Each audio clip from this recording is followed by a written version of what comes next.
Here are my 2 peacock eggs.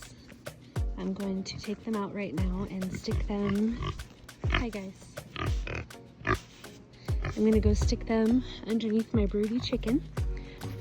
I just looked up to see like if there was a good time of day to stick them underneath a broody hen, and it said that nighttime is the best. So, I mean, it's basically nighttime. They all tucked themselves into bed, so I'm going to go sneak it underneath her. Hello, chickens.